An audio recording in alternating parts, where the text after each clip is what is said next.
Hair ಕಟ್ಗೆ ಹೋಗ್ತಾ ಇದೀವಿ.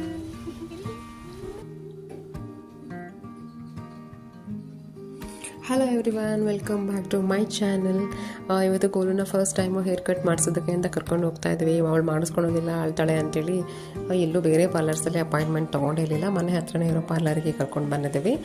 ಇಲ್ಲಿ ಅಳಬಾರ್ದು ಅಂತಲೇ ನಾನು ಆಲ್ರೆಡಿ ಒಂದು 2 ಡೇಸಿಂದ ಹೇಳ್ತಾ ಇದ್ದೆ. ಆಂಟಿ ಇರ್ತಾರೆ, ಹೇರ್ ಕಟ್ ಮಾಡ್ತಾರೆ, ಏನೂ ಒಬ್ಬು ಆಗಲ್ಲ, ಆಯ್ತಮ್ಮ ಮಾಡಿಸ್ಕೊತೀನಿ ಅಂತೇಳಿ ಇಲ್ಲಿ ಬಂದು ಏಪ್ರನ್ ಹಾಕಿದ ತಕ್ಷಣವೇ ಇಯರ್ ಪರ್ಸಿಂಗ್ ರೇಂಜಿಗೆ ಹತ್ತಿತ್ತು ಕೋಲು. ಅದು ಅಳೋದು ನೋಡಿ ಮಾಡಿಸ್ತಾಯಿದ್ರು, ಆಗ್ತಾಯಿತ್ತು ಅಂತ ನಮಗೆ ಅನ್ನಿಸ್ತು. ಬಟ್ ಅದಾದಮೇಲೆ ಹೇರ್ ಸ್ಟೈಲ್ ಎಲ್ಲ ನೋಡಿಕೊಂಡು ಫುಲ್ ಖುಷಿ ಆಯಿತು. ಹೇರ್ ಕಟ್ ಚೆನ್ನಾಗಿ ಬಂದಿದೆ. ಒಂದು 5 ಮಿನಿಟ್ಸಲ್ಲಿ ಆಂಟಿ ಬೇಗ ಬೇಗ ಮಾಡಿಬಿಟ್ರು. ಅವಳು ಅಳ್ತಾ ಇದೆ ನೋಡಿ, ಅವಳು ಸ್ವಲ್ಪನೂ ನೀಟಾಗಿ ಮಾಡೋದಕ್ಕೆ ಬಿಡಲಿಲ್ಲ. ಎಷ್ಟಾಗುತ್ತೆ ಅಷ್ಟು ಆಂಟಿ ಮಾಡಿ ಕಳಿಸಿದ್ರು. ಬಟ್ ಓವರ್ ಆಲ್ ಹೇರ್ ಕಟ್ಟಲ್ಲಿ ಡಿಫ್ರೆಂಟ್ ಲುಕ್ ಬಂದಿದೆ ಕೋಲಿಗೆ. ಮನೆಗೆ ಬಂದರೂ ಇನ್ನೂ ದುಃಖ ಹೋಗೇ ಇರಲಿಲ್ಲ. Anyways, that's it for today's video. Thank you for watching. Bye bye.